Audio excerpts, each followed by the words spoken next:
Saudara pendengar yang kami kasihi dimanapun Anda berada. Anda kembali bersama kami dalam acara Telaga, Tegur Sapa Gembala Keluarga. Saya Gunawan Santoso dari Lembaga Bina Keluarga Kristen akan berbincang-bincang dengan Bapak Pendeta Dr. Paul Gunadi. Beliau adalah seorang pakar dalam bidang konseling. Perbincangan kami kali ini tentang berbuat sebelum berkata. Kami percaya acara ini pasti bermanfaat bagi kita sekalian, dan dari studio kami mengucapkan selamat mengikuti. Bapak, kita membicarakan tentang bagaimana kita itu bisa dengan hikmat Tuhan itu menghadapi persoalan-persoalan di dalam kehidupan ini. Dan pada kesempatan yang lalu Pak Paul sudah membahas tentang suatu topik berkata sebelum berbuat. Dan kali ini kita mau membicarakan topik yang agak berbalikan dengan itu, yaitu berbuat sebelum berkata. Nah, ini Pak Paul ya, sebelum kita masuk lebih jauh perbincangan ini, mungkin supaya para pendengar kita yang dahulu belum mengikuti atau yang terlambat mengikuti gitu, Pak Paul bisa mengulas secara singkat tentang berkata sebelum berbuat itu, Pak Paul. Bisa Pak Gunawan. Jadi saya mau lagi mengingatkan bahwa topik besar yang kita sedang bahas adalah tentang belajar berhikmat. Nah, ada beberapa hal yang telah kita bicarakan. Nah, salah satunya adalah kita belajar untuk berhikmat lewat kita akan berkata sebelum berbuat. Nah, apa artinya berkata sebelum berbuat? Kita ini mau mengkomunikasikan, memberikan peringatan, berkonsultasi, berembuk sebelum kita melakukan atau memutuskan sesuatu. Cara seperti ini adalah cara yang berhikmat ya, daripada kita langsung melakukan sesuatu tanpa membicarakannya, berdiskusi, berkonsultasi dengan rekan-rekan. Inilah cara yang kita mau lebih tekankan. Kali ini kita akan bicara tentang topik yaitu berbuat sebelum berkata. Maksudnya apa? Yang kita akan pelajari di sini adalah jika kita ingin didengarkan dan dihargai, kita mesti membuktikan apapun yang ingin kita katakan lewat perbuatan nyata. Jika kita berusaha berbagi hikmat tanpa bukti nyata, maka usaha kita akan sia-sia. Pada akhirnya orang baru akan memperhatikan apa yang kita katakan bila mereka melihat kita adalah pelaku, bukan pelantun ya. Saya gunakan istilah ini. Jadi intinya adalah berbuat sebelum berkata, kita mesti membuktikan perbuatan-perbuatan kita ya, sehingga orang akhirnya percaya dan dapat menghargai apapun itu yang ingin kita katakan.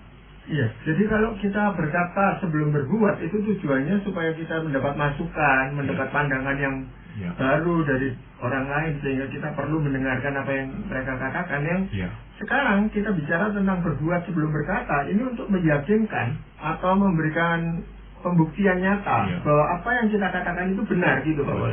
Betul. Dan ini membutuhkan hikmat Tuhan ya. Betul. Jadi ya, orang yang berhikmat jadi adalah orang yang melakukan apa yang dikatakannya, Pak Gunawan. Kita nggak bisa memanggil seseorang berhikmat kalau orang itu hanya bisa bicara, tapi tidak bisa melakukannya.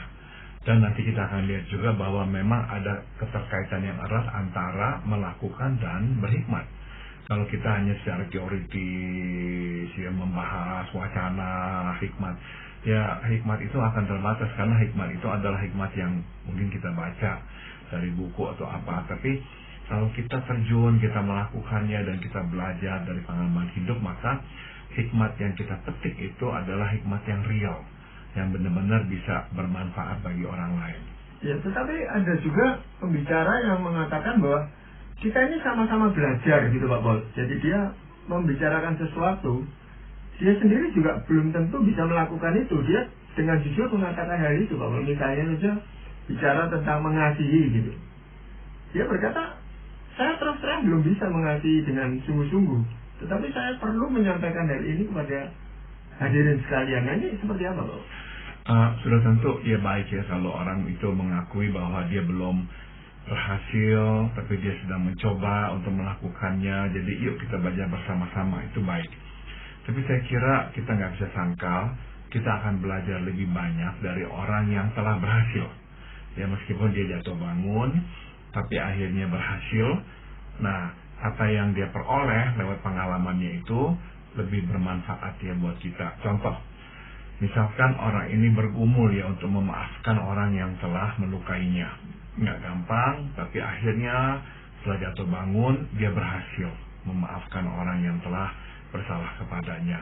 Nah, kemudian dia berbagi dengan kita apa tuh yang dilakukannya atau apa tuh yang Tuhan lakukan dalam hidup dia untuk menolongnya mengampuni orang yang bersalah kepadanya.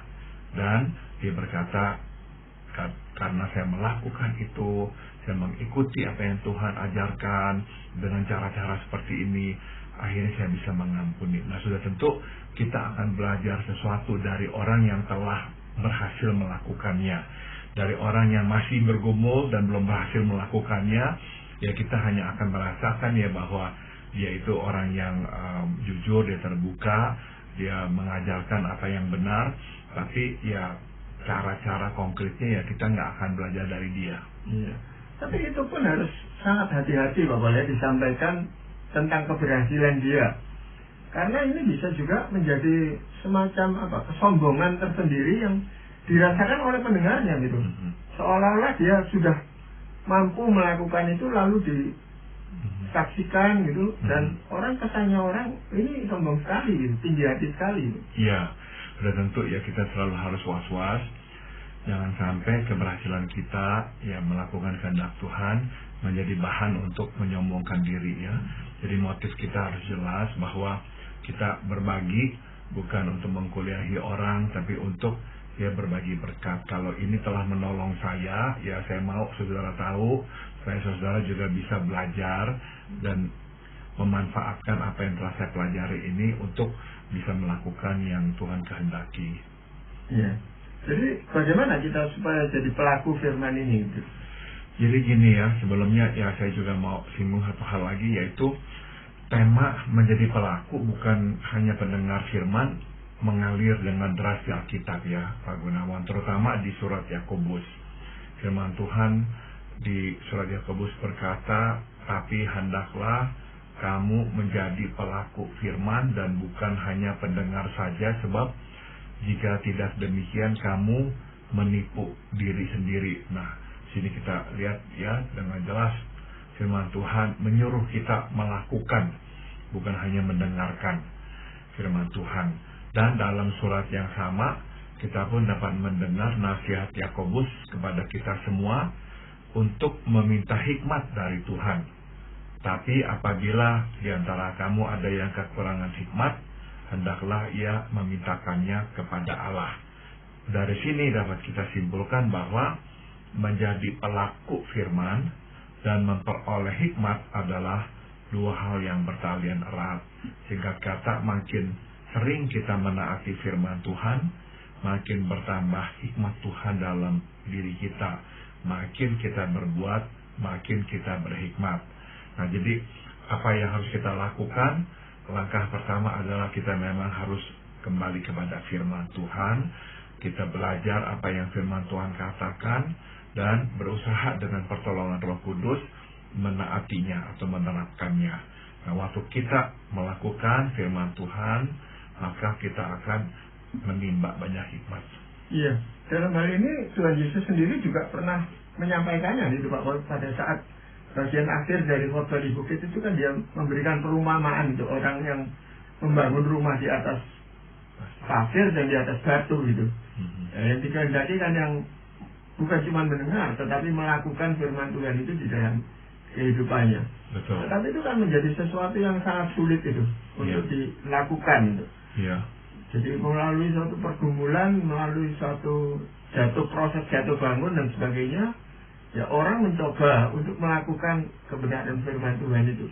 Tetapi tadi Pak Paul mengutip dari surat Yakobus, di mana dikatakan kalau kita kurang hikmat, kita bisa meminta kepada Tuhan. Jadi kalau meminta Pak Paul, itu kan kita seolah-olah itu tidak terlalu banyak harus berusaha untuk melakukan, ya kita minta aja hikmat itu gitu. Bagaimana itu Pak Paul? Sudah tentu ya, apapun yang kita minta ya Tuhan itu akan dengarkan kalau itu dalam jalan Tuhan atau kehendak Tuhan. Meminta hikmat adalah sesuatu yang memang baik dan sesuai dengan kehendak Tuhan. Jadi saya percaya Tuhan akan memberikannya. Nah, tapi bagaimanakah cara Tuhan memberikannya? Nah, karena surat Yakobus juga adalah surat yang sangat menekankan menjadi pelaku firman, kita bisa simpulkan bahwa kita baru mendapatkan firman itu dari Tuhan sewaktu kita mulai menaati, mulai melakukan firman Tuhan. Makin kita melakukan firman Tuhan, makin kita akan menerima hikmat itu dari Tuhan. Iya. Tetapi bagaimana misalnya dengan Salomo, Mbak Mul? Di awal dia diangkat jadi raja, itu kan dia meminta juga hikmat kepada Tuhan. Dia tidak meminta yang lain, dia minta hikmat dari Tuhan. Dan Tuhan langsung memberikan itu kepada Salomo. Dalam hal ini kan Salomo belum melakukan sesuatu. Betul, jadi langsung Tuhan berikan, tapi saya percaya juga Tuhan nggak berikan semuanya sekaligus. Ya, Tuhan memberikan hikmatnya kepada Salomo tahap demi tahap sesuai dengan perkembangan usianya, makin matang, pengalaman hidupnya juga makin kaya, tapi juga keseriusannya menaati firman Tuhan. Dan kita tahu untuk waktu yang lama sebetulnya Salomo itu menaati Tuhan, tapi pada akhirnya dia mulai kendor, dia mulai tidak setia. Tapi ya untuk waktu yang lama sebetulnya ya dia menaati Tuhan, dan saya yakin di masa-masa itulah dia memperoleh banyak hikmat dari Tuhan. Ya, tapi kalau Pak Paul katakan makin kita itu melakukan firman Tuhan, mentaati firman Tuhan, maka makin bertambah hikmat Tuhan di dalam diri kita. Ini bagaimana Pak Paul? Jadi saya akan jelaskan ya penyebab mengapa makin kita berbuat atau menaati firman Tuhan, maka makin bertambah hikmat Tuhan dalam diri kita. Pertama, seperti hal lainnya, makin sering kita melakukan sesuatu, makin bertambah keterampilan kita. Dan makin bertambah keterampilan atau makin baik kita menguasai suatu bidang, maka makin mendalam pemahaman kita akan bidang itu. Sebagai contoh, seorang montir mobil yang terus berkutat di bidangnya, bukan saja makin hari makin bertambah keterampilannya mereparasi mobil, tapi juga makin bertambah mendalam dan tajam pemahamannya dan penguasaannya atas bidang itu. Demikian pula dengan firman Tuhan. Makin kita taat dan makin sering kita melakukan perintah Allah, maka makin bertambah pemahaman kita akan firman Tuhan, dan makin kita mengerti bagaimana menerapkannya dalam kehidupan sehari-hari. Sebaliknya, makin jarang kita menaati kehendak Tuhan, maka makin dangkal pemahaman kita akan firman Tuhan, dan makin kita tidak tahu bagaimana menerapkannya dalam hidup ini, termasuk dalam menghadapi masalah. Nah, alhasil kita akan miskin hikmat dari Tuhan. Iya, Mazmur pun mengingatkan kita untuk merenungkan firman Tuhan itu siang dan malam. Ini saya rasa bukan cuma kita duduk-duduk, tetapi melakukan dan menghayati apa sih sebenarnya yang firman Tuhan itu katakan gitu Pak Paul ya. Sehingga itu bisa dipraktekkan di dalam kehidupannya sehari-hari. Ya, kalau kita bicara tentang Raja Daud, kita bisa juga melihat Raja Daud itu belajar begitu banyak hikmat dari menaati Tuhan. Ya, misalkan dia itu begitu pengampun terhadap Saul yang jahat kepadanya. Kalau kita berkata, okelah dia pengampun kepada Saul karena Saul itu adalah mertuanya, Saul itu seorang raja, jadi di atasnya dia.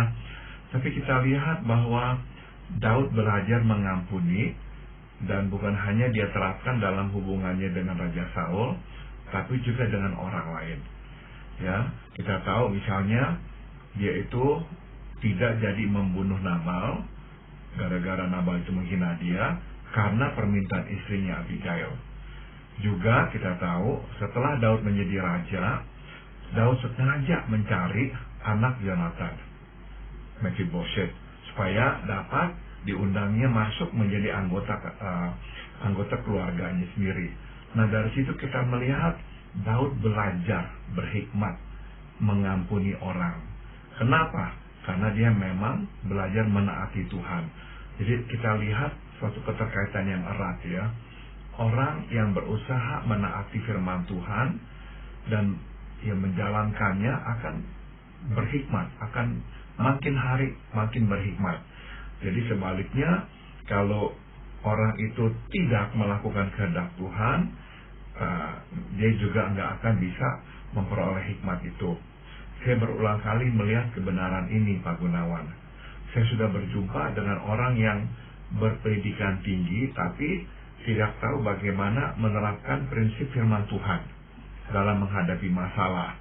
Sebaliknya, saya pun telah bertemu dengan orang yang tidak berpendidikan tinggi, tapi tahu bagaimana menerapkan firman Tuhan dalam menghadapi masalah kehidupannya. Beda di antara kedua kelompok ini adalah kelompok yang pertama tidak berbuat, tidak menjadikan firman Tuhan sebagai prioritas hidupnya. Sedang kelompok kedua berbuat, menjadikan firman Tuhan sebagai prioritas hidupnya. Nah, saya melihat pada akhirnya orang yang berbuat, melakukan firman, makin hari makin berlimpah dengan hikmat. Ya memang dua hal ini harus saling kait-mengkait gitu Pak Bor. Seperti tadi Pak Bor katakan tentang montir ini. Dia memang makin terampil dengan seringnya mereparasi kendaraan dan sebagainya. Tetapi dengan perkembangan teknologi itu kan dia mau tidak mau harus belajar lagi. Belajar sesuatu yang baru. Demikian juga dengan melaksanakan firman Tuhan. Kalau dia hanya berhenti melakukan satu bagian firman Tuhan dan dia merasa sudah puas dengan itu pun tidak akan menimbulkan pertumbuhan hikmat di dalam dirinya. Jadi dia tetap akan dibutuhkan melakukan dan terus belajar dari firman Tuhan lalu melakukan lagi. Ini merupakan dua hal yang terus kait-mengkait gitu Pak Gunawan.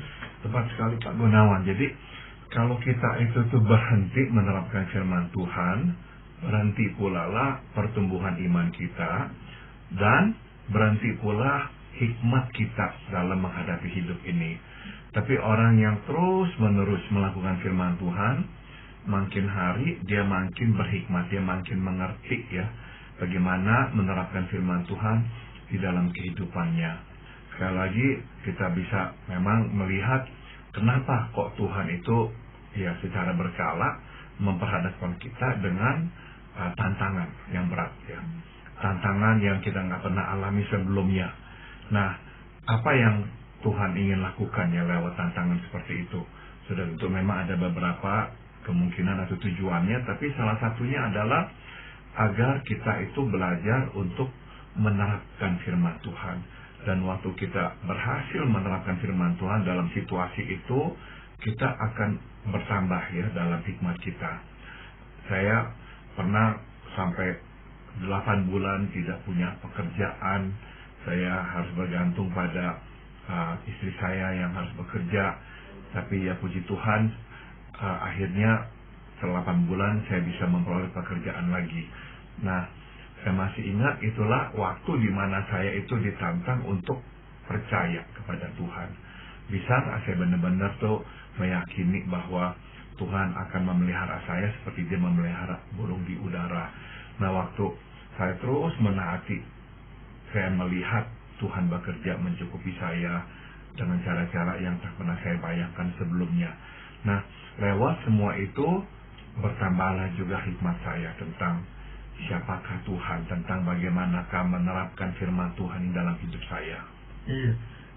Selain itu Pak Pol, apakah masih ada hal lain yang bisa disampaikan? Mengapa gitu Pak Pol? Kalau kita semakin berbuat, hikmat kita juga bertambah. Yang kedua adalah hikmat akan bertambah bila kita berbuat menaati firman Tuhan, sebab ibarat pintu, firman Tuhan baru akan terayun lebar bila dibuka dengan kunci perbuatan atau ketaatan. Hikmat yang berasal dari firman Tuhan tidak dapat kita peroleh lewat teori. Hikmat baru merekah bila firman Tuhan dilakukan secara konsisten. Pada akhirnya, jika kita terus melakukan perintah Tuhan, orang akan melihat hikmat memancar dari diri kita, dan itu akan membuat mereka ingin bertanya dan belajar dari kita. Jadi ini beda dengan yang pertama yang kita bicarakan ya. Kalau yang pertama itu lebih kepada dalam hal menerapkan firman Tuhan itu. Makin kita menerapkan, makin kita menimba hikmat. Yang kedua ini adalah makin kita ini menaati firman Tuhan. Waktu kita membaca firman Tuhan itu tuh barulah terbuka, barulah kita bisa mengerti. Jadi saya umpamakan menaati seperti kunci. Nggak ada ketaatan, nggak ada kunci untuk membuka pintu. Pintu itu adalah firman Tuhan yang berisikan harta karun firman-Nya atau hikmat-Nya. Makin kita menaati, makin banyak pintu yang kita bisa buka. Jadi sekali lagi saya tekankan, firman Tuhan itu tidak bisa dipahami, dimengerti hanya lewat kepandaian kita atau otak kita secara teoritis. Firman Tuhan hanya dapat kita pahami keindahannya, kedalamannya lewat ketaatan kita. Ya, mungkin itu yang dikatakan oleh penulis surat Ibrani bahwa kalau ditinjau lamanya, kamu ini sudah pantas jadi guru gitu Pak Paul ya.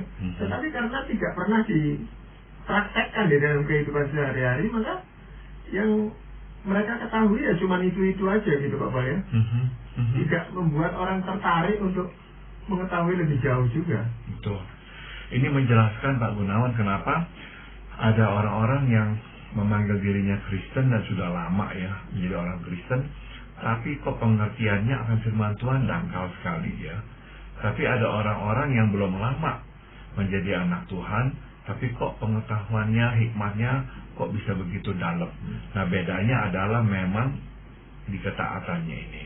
Orang yang taat akan melihat banyak, mengerti banyak, karena firman Tuhan itu akan terus terbuka sehingga dia dapat lebih mengertinya. Iya, mungkin ada hal lain yang Bapak yang terkait dengan ini mentaati melakukan firman Tuhan. Yang ketiga, makin kita menerapkan firman Tuhan di dalam kehidupan, bukan saja kita makin mengerti dan menimba hikmat dari firman Tuhan, kita pun akan memperoleh lebih banyak hikmat dari hidup ini. Kita akan makin memahami selak-beluk kehidupan, dan ini akan menjadi bekal yang mendukung perkataan kita. Itu sebab kita melihat orang yang mempunyai hikmat dari firman dan kehidupan cenderung tidak berkata terlalu banyak dalam menghadapi masalah yang tidak begitu dikenalnya. Mereka baru akan berkata-kata lebih banyak jika mereka sendiri pernah mengalaminya. Dan ini membuat perkataan mereka menjadi lebih berbobot, lebih berhikmat Pak Gunawan. Jadi hikmat itu bukan hanya akan kita peroleh dari firman Tuhan suatu kita menaatinya, tapi kita akan peroleh juga dari kehidupan, dari pengalaman itu. Karena nanti pengalaman itu akan Tuhan pakai menjadi guru buat kita. Jadi makin banyak kita melakukan firman Tuhan itu, makin kita itu mengerti bahwa firman Tuhan ini bukan cuma sekedar teori gitu Pak Paul ya.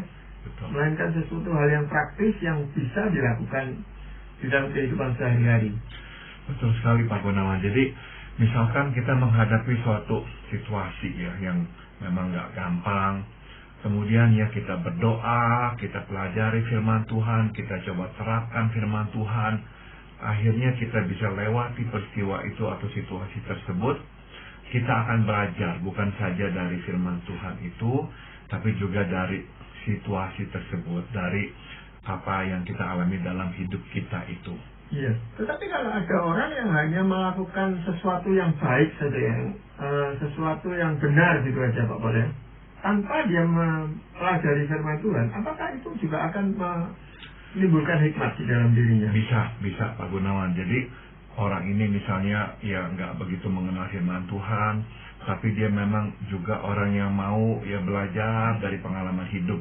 Sudah tentu kerinduannya belajar itu akan lebih menolongnya mengerti lebih banyak, karena memang dia sangat terbuka ya. Orang yang tertutup, nggak mau belajar dari pengalaman hidup, sudah tentu dia juga nggak akan bertambah hikmat. Iya. Jadi sebagai kesimpulannya apa Bapak? Jadi tekankanlah perbuatan, sebab tanpa perbuatan perkataan kita akan seperti tong kosong yang nyaring bunyinya.